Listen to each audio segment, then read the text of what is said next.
பாடம் 7 தொடர்வண்டி நிலையத்தில். தொடர்வண்டினா என்னது? ட்ரெயின். தொடர்வண்டி நிலையம்னா எது? Railway station.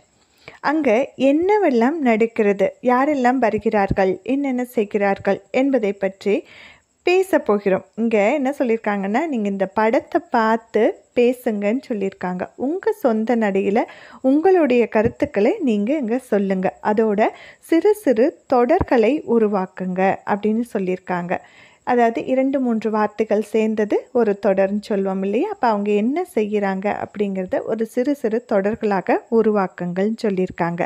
வாங்க என்னென்ன செய்கிறார்கள் என்று படத்தை பார்த்து பேசுவோம், சிறு தொடர்களை உருவாக்குவோம். முதலில் நாம் பார்க்கும் படம் பாருங்கள். இந்த தொடர்வண்டி நிலையத்தில் டிக்கெட் வாங்குறதற்காக, பயணச்சீட்டு வாங்குவதற்காக வரிசையில் நிற்கிறார்கள். ஆண்கள் ஒரு வரிசையிலும், அடுத்த கவுண்டரில் பாருங்கள் பெண்கள் ஒரு வரிசையிலும் நிற்கிறார்கள். அடுத்ததாக ஒருவர் தனது தங்கை அல்லது அம்மான்னு நினைக்கிற அவங்கள சர்க்கரை நாற்காலியில் அமர வைத்து தள்ளி கொண்டு செல்கிறார். ஏனென்றால் அவர்களால் நடக்க முடியாது, அதனால் சர்க்கரை நாற்காலியில் அமர வைத்து தள்ளி கொண்டு செல்கிறார். அடுத்து பாருங்கள், தொடர்வண்டி நிலையத்தில் காவலர் இருக்கிறார்.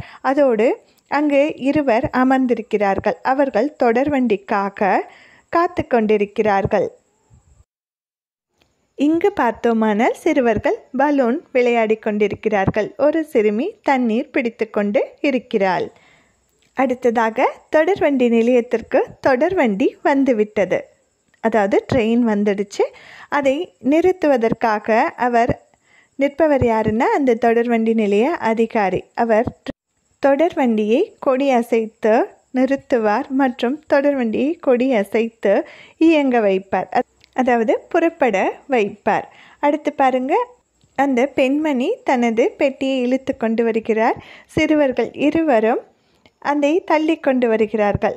அடுத்து அந்த பையன் என்ன வச்சுருக்கான்னு பாருங்கள், கையில் காற்றாடியை சுழல வைத்து கொண்டு வருகிறான். இங்கு பலூன் வியாபாரி பலூன் வியாபாரம் செய்து கொண்டிருக்கிறார். ஒருவர் தனது பெட்டிகளை அந்த வண்டியில் அடுக்கி தள்ளி கொண்டு வருகிறார். இன்னொருவர் சுமை தூக்கும் தொழிலாளி. அவர் ஒரு சுமையை தலையில் வைத்து கொண்டு சுமந்து வருகிறார். இங்கு தொடர்வண்டி வந்து நின்றுவிட்டது. பயணிகள் கீழே இறங்குகிறார்கள். அதே போன்று பயணிகள் தொடர்வண்டியில் ஏறவும் செய்கிறார்கள். அடுத்து பாருங்கள், ஒருவர் அலுவலகத்திற்கு செல்வதற்காக தனது பெட்டியை எடுத்து கொண்டு வருகிறார். இன்னொருவர் கைத்தடியை ஒன்றி நடந்து செல்கிறார். அடுத்து அந்த சிறுமி பாருங்கள், பனிக்கூழ் வாங்கி கொண்டு இருக்கிறாள். ஐஸ்கிரீம், அதைத்தான் நம்ம என்னன்னு சொல்லுவோம், பனிக்கூழ் என்று சொல்வோம். அடுத்து ஒரு பெண்மணி தலையில் கூடையை சுமந்து கொண்டு வருகிறார். அவர் ஏதோ வியாபாரம் செய்கிறார், விற்கிறார் என நினைக்கிறேன். இங்கே பாருங்களே, அவர் 2 கைகளிலும் பைகளை தூக்கி கொண்டு வருகிறார். அந்த குழந்தை தன்னை எடுத்துக்கங்கன்னு சொல்லுது. எந்த கையில் எப்படி தூக்கிறதுன்னு தெரியாமல் அந்த பெண்மணி பாருங்கள் என்ன செய்து கொண்டிருக்கிறார்கள் என்று. அடுத்ததாக இந்த சிறுவனும் சிறுமியும் வாங்கிய பனிக்கூழை தனது அம்மாவிற்கு கொண்டு வந்து தருகிறார்கள்.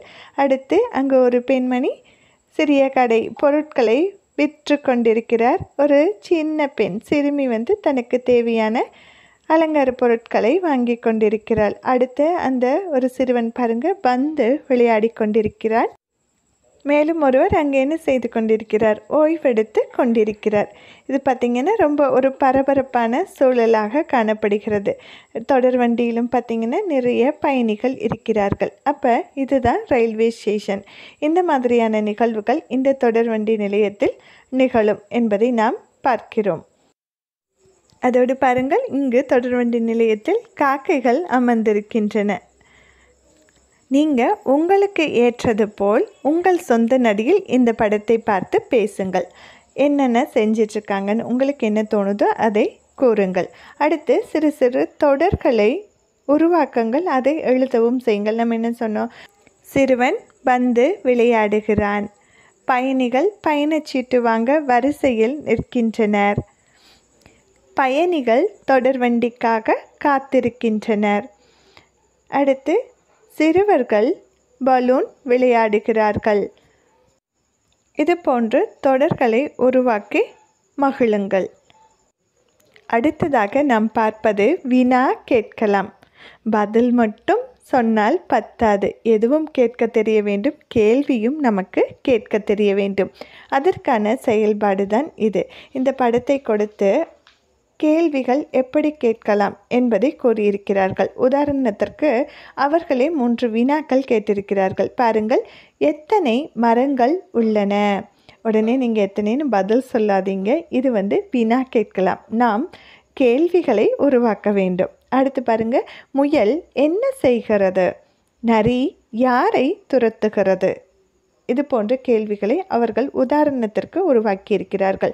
இங்கு நீங்களும் வினாக்களை கேளுங்கள். எத்தனை வண்ணத்து பூச்சிகள் உள்ளன?